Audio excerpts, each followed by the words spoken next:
Persebaya bisa juara musim 2026? Ternyata hanya perlu lakukan 3 hal ini. Nomor 3 paling menentukan. Benarkah Persebaya 2026 jadi tim juara? Bernardo Tavares kantongi formula mengerikan bersama duo asing ini. Bukan cuma Francisco Rivera, ini 3 raja asis Persebaya Surabaya yang bakal menggila musim ini. Lebih menyerang atau bertahan? Ini fakta mengejutkan formasi baru Persebaya 2026 racikan Bernardo Tavares. Persebaya Surabaya kirim sinyal kejutan jelang duel lawan PSIS Semarang. Strategi baru?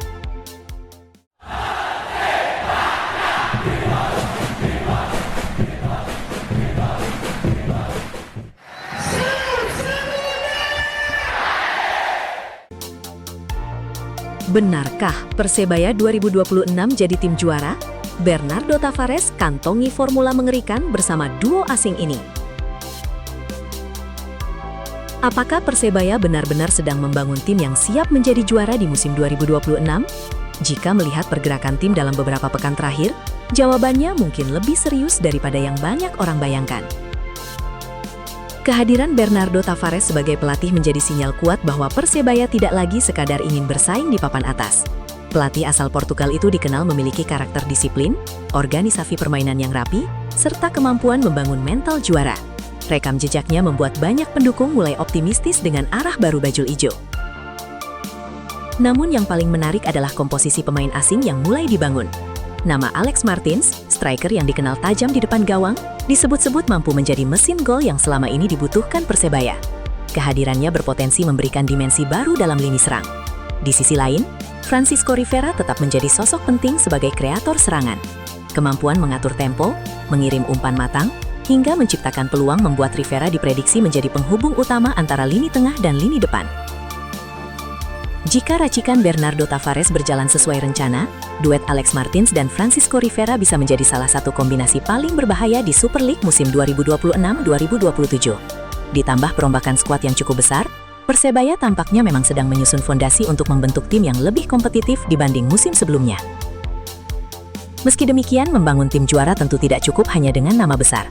Adaptasi pemain, kekompakan tim, hingga konsistensi sepanjang musim akan menjadi faktor penentu apakah proyek besar ini benar-benar berhasil atau justru menjadi ekspektasi yang terlalu tinggi. Apakah Bernardo Tavares adalah sosok yang tepat membawa Persebaya menjadi juara? Dan menurut kalian, apakah Alex Martins bersama Francisco Rivera akan menjadi duet paling mematikan musim ini? Tulis pendapat kalian di kolom komentar.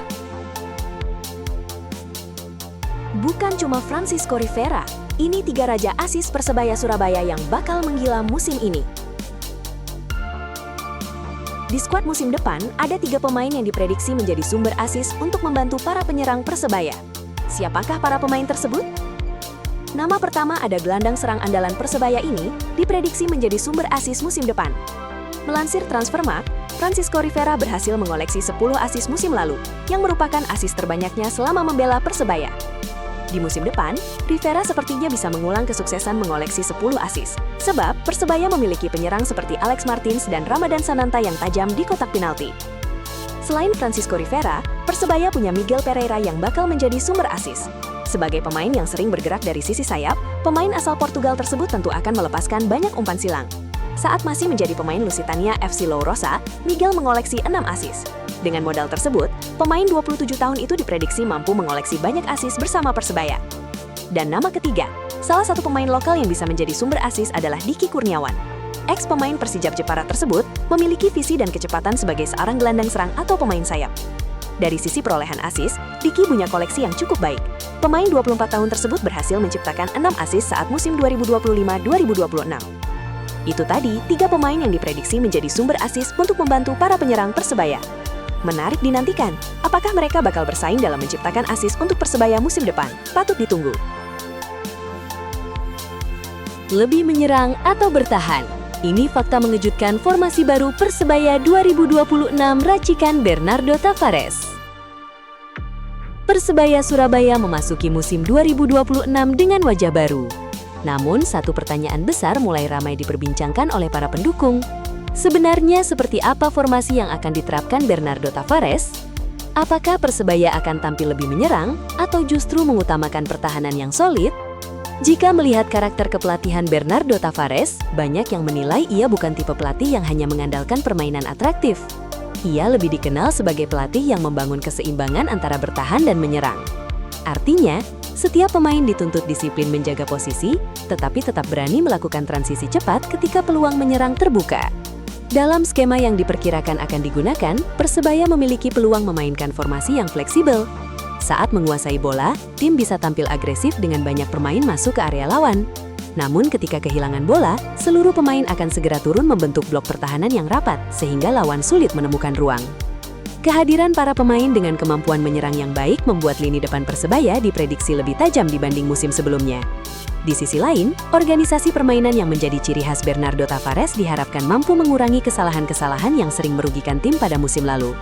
Menariknya, formasi ini bukan hanya soal susunan pemain di atas kertas. Yang lebih penting adalah bagaimana setiap pemain menjalankan perannya. Jika koordinasi berjalan baik, Persebaya bisa menjadi tim yang sangat berbahaya karena mampu bertahan dengan disiplin sekaligus menyerang dengan cepat dan efektif. Namun, semua itu masih sebatas analisis sebelum kompetisi benar-benar dimulai. Jawaban sesungguhnya baru akan terlihat saat Bajul Ijo menjalani pertandingan resmi. Apakah strategi Bernardo Tavares akan langsung membawa perubahan besar atau justru membutuhkan waktu agar para pemain beradaptasi? Persebaya Surabaya kirim sinyal kejutan jelang duel lawan PSIS Semarang. Strategi baru? Persebaya Surabaya menunjukkan perkembangan positif menjelang menghadapi PSIS Semarang dalam laga 99 Anniversary Game di Stadion Gelora Bung Tomo, Minggu 19 Juli 2026.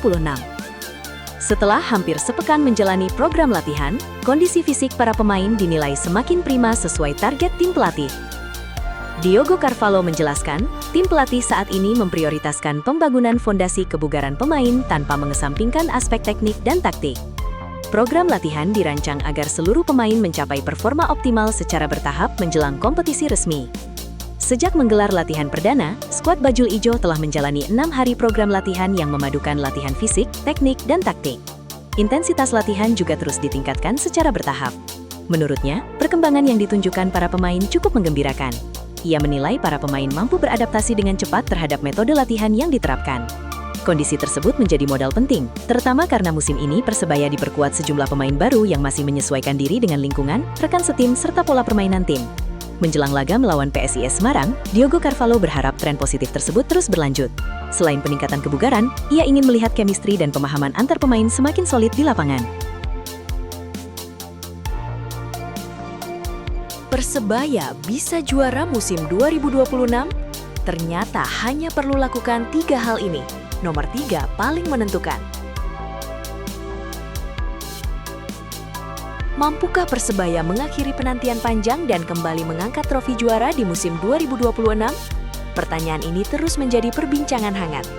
Menariknya, banyak pengamat menilai peluang Bajul Ijo sangat terbuka, asalkan ada 3 hal penting yang benar-benar dijalankan sepanjang musim. Hal pertama adalah menjaga konsistensi sejak awal kompetisi. Dalam beberapa musim terakhir, Persebaya sering tampil impresif di sejumlah pertandingan, tetapi kehilangan banyak poin saat menghadapi tim yang secara kualitas berada di bawahnya. Padahal, tim juara bukan hanya mampu mengalahkan rival-rival besar, tetapi juga konsisten meraih kemenangan dalam laga yang seharusnya bisa dimenangkan. Hal kedua adalah memaksimalkan racikan strategi Bernardo Tavares. Pelatih asal Portugal ini dikenal memiliki filosofi permainan yang disiplin dan terorganisasi. Jika seluruh pemain mampu memahami instruksi taktik dengan baik, Persebaya berpotensi menjadi salah satu tim yang paling sulit dikalahkan musim ini. Organisasi permainan yang kuat bisa menjadi pembeda ketika menghadapi pertandingan-pertandingan penting. Lalu inilah poin yang paling menentukan, yaitu ketajaman lini depan dan kekompakan seluruh tim. Sepanjang musim, peluang mencetak gol akan datang silih berganti. Namun tanpa penyelesaian akhir yang efektif, kesempatan emas bisa terbuang sia-sia. Di sisi lain, kerjasama antar lini juga harus tetap terjaga agar keseimbangan antara menyerang dan bertahan tidak mudah runtuh. Tim juara selalu memiliki pemain yang mampu menjadi pembeda di saat-saat krusial. Jika 3 faktor tersebut mampu dijalankan dengan baik, peluang Persebaya untuk bersaing di papan atas, bahkan menjadi kandidat kuat juara tentu akan semakin besar. Namun sepak bola tidak hanya soal kualitas pemain atau strategi di atas kertas. Mental juara, konsistensi, dan kemampuan menghadapi tekanan sepanjang musim akan menjadi ujian sesungguhnya. Menurut kalian, apa faktor paling penting agar Persebaya benar-benar bisa menjadi juara musim 2026? Apakah konsistensi, strategi Bernardo Tavares, ketajaman lini depan, atau justru ada faktor lain yang belum banyak dibahas? Tulis pendapat kalian di kolom komentar. 3 posisi baru Persebaya yang diam-diam sedang dicoba, strategi Bernardo Tavares jelang Liga bikin penasaran. Ada sesuatu yang menarik dari persiapan Persebaya Surabaya menjelang kompetisi musim ini. Di bawah arahan Bernardo Tavares, Persebaya Surabaya mulai menunjukkan sejumlah perubahan menarik dalam pola permainan dan rotasi pemain. Meski belum ada penjelasan resmi mengenai strategi yang diterapkan, beberapa eksperimen di lapangan memunculkan dugaan bahwa Bajul Ijo sedang menyiapkan formula baru untuk menghadapi kompetisi musim ini. Berdasarkan pengamatan terhadap taktik dan rotasi pemain, setidaknya ada 3 posisi yang tampaknya sedang dicoba untuk memberikan warna baru pada permainan Bajul Ijo. Posisi pertama adalah bek sayap. Dalam beberapa kesempatan, terlihat adanya rotasi pemain di sektor ini. Hal tersebut bisa menjadi sinyal bahwa tim pelatih sedang mencari kombinasi terbaik, terutama untuk mendapatkan keseimbangan antara kemampuan bertahan dan membantu serangan dari sisi lapangan. Posisi kedua adalah gelandang bertahan. Persebaya tampaknya sedang mengeksplorasi beberapa opsi agar lini tengah lebih kuat dalam memutus serangan lawan sekaligus menjadi awal transisi menuju lini depan. Fleksibilitas pemain di area ini menjadi salah satu hal yang cukup menarik untuk diamati. Lalu posisi ketiga adalah penyerang sayap. Pergerakan pemain di sektor ini terlihat lebih dinamis dibanding sebelumnya. Pergantian pemain dan variasi peran menunjukkan adanya upaya untuk menemukan formula yang mampu menciptakan lebih banyak peluang sekaligus meningkatkan produktivitas serangan. Perlu digarisbawahi, analisis ini sepenuhnya berdasarkan pengamatan terhadap pola permainan, rotasi pemain, dan pendekatan taktik yang terlihat di lapangan. Tidak ada klaim bahwa informasi ini berasal dari internal tim Persebaya. Namun, perubahan-perubahan kecil seperti ini seringkali menjadi petunjuk mengenai strategi yang sedang dipersiapkan menjelang kompetisi resmi. Kini pertanyaannya, apakah perubahan ini akan menjadi senjata baru Persebaya saat musim dimulai? Atau justru masih akan ada kejutan lain yang belum diperlihatkan kepada publik? Menurut kalian, dari 3 posisi tersebut, posisi mana yang paling membutuhkan perubahan agar Persebaya bisa tampil lebih kompetitif musim ini? Tulis pendapat kalian di kolom komentar. Jangan lupa sertakan alasan dan pemain yang menurut kalian paling layak mengisi posisi tersebut. Jelang lawan PSIS, Diogo Carvalho bocorkan kondisi mengejutkan fisik pemain Persebaya. Persebaya Surabaya terus mematangkan persiapan menjelang laga 99 Anniversary Game melawan PSIS Semarang. Laga digelar di Stadion Gelora Bung Tomo pada Minggu 19 Juli 2026. Setelah hampir sepekan menjalani latihan bersama, kondisi fisik para pemain Green Force disebut menunjukkan perkembangan yang menggembirakan. Pelatih fisik Persebaya Diogo Carvalho mengaku puas dengan respons yang diberikan seluruh pemain selama masa pramusim. Menurut pelatih asal Portugal itu, peningkatan kebugaran para pemain berjalan sesuai rencana yang telah disusun tim pelatih Persebaya. Diogo Carvalho menilai komitmen dan profesionalisme skuad Persebaya menjadi salah satu faktor utama yang membuat proses peningkatan kondisi fisik berlangsung lancar. Meski waktu persiapan tidak terlalu panjang, para pemain mampu mengikuti setiap program latihan dengan baik. Secara keseluruhan, saya sangat puas dengan kondisi fisik para pemain saat ini. Mereka menunjukkan komitmen dan profesionalisme yang luar biasa sepanjang masa pramusim. Kami melihat perkembangan yang konsisten di berbagai aspek fisik yang menjadi fokus utama tim, ujar Diogo usai sesi latihan di lapangan C. Selama 6 hari terakhir, Persebaya menjalani program latihan yang mengkombinasikan aspek fisik, teknik, dan taktik. Intensitas latihan juga terus dinaikkan secara bertahap agar para pemain siap menghadapi rangkaian pertandingan pramusim sekaligus kompetisi resmi musim 2026-2027. Diogo menjelaskan, fokus utama tim pelatih saat ini adalah membangun fondasi kebugaran yang kuat tanpa mengesampingkan peningkatan kualitas permainan. Program latihan dirancang agar kondisi pemain meningkat secara bertahap sehingga mampu memenuhi tuntutan permainan yang diinginkan pelatih kepala. Menurut dia, perkembangan yang ditunjukkan para pemain sejauh ini cukup menggembirakan. Para pemain dinilai mampu beradaptasi dengan cepat terhadap metode latihan baru, termasuk sejumlah rekrutan anyar yang masih menjalani proses penyesuaian dengan lingkungan dan gaya bermain Persebaya. Gara-gara satu hal ini, rahasia chemistry pemain baru Persebaya 2026 akhirnya terbongkar. Ada satu hal yang mulai mencuri perhatian dalam persiapan Persebaya Surabaya menuju musim 2026. Bukan soal skor pertandingan uji coba, bukan juga soal siapa yang paling banyak mencetak gol.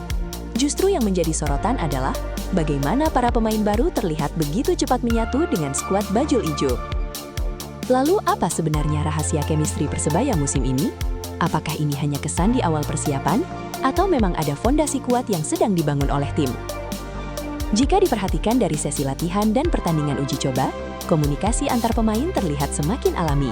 Pemain lama tampak aktif membantu proses adaptasi rekan-rekan barunya, baik saat membangun serangan, bertahan, maupun ketika permainan berhenti. Hal ini menunjukkan bahwa proses adaptasi tidak hanya terjadi secara individu, tetapi juga melalui kerjasama yang terus dibangun di dalam tim. Kehadiran pemain baru tidak terlihat menciptakan jarak, melainkan justru memperkaya variasi permainan dan memperkuat hubungan antar lini. Di bawah arahan Bernardo Tavares, intensitas latihan yang tinggi juga diduga menjadi salah satu faktor yang mempercepat terbentuknya kekompakan. Ketika para pemain menghadapi tantangan bersama setiap hari, rasa saling percaya biasanya akan tumbuh lebih cepat. Selain itu, bahasa sepak bola menjadi alat komunikasi yang paling efektif. Meski berasal dari latar belakang yang berbeda, para pemain terlihat mulai memahami pergerakan satu sama lain. Umpan, perpindahan posisi, hingga koordinasi di lapangan perlahan tampak semakin sinkron. Perlu digarisbawahi, pengamatan ini berfokus pada interaksi dan hubungan antar pemain yang terlihat selama masa persiapan, bukan pada hasil pertandingan atau informasi dari internal klub. Chemistry memang tidak bisa diukur hanya dengan statistik, tetapi seringkali menjadi fondasi penting bagi sebuah tim yang ingin bersaing sepanjang musim. Menurut kalian, apa faktor terbesar yang membuat pemain baru Persebaya bisa cepat menyatu? Apakah karena kepemimpinan Bernardo Tavares, peran para pemain senior, suasana ruang ganti yang positif, atau justru kualitas para pemain baru itu sendiri? Tulis pendapat kalian di kolom komentar.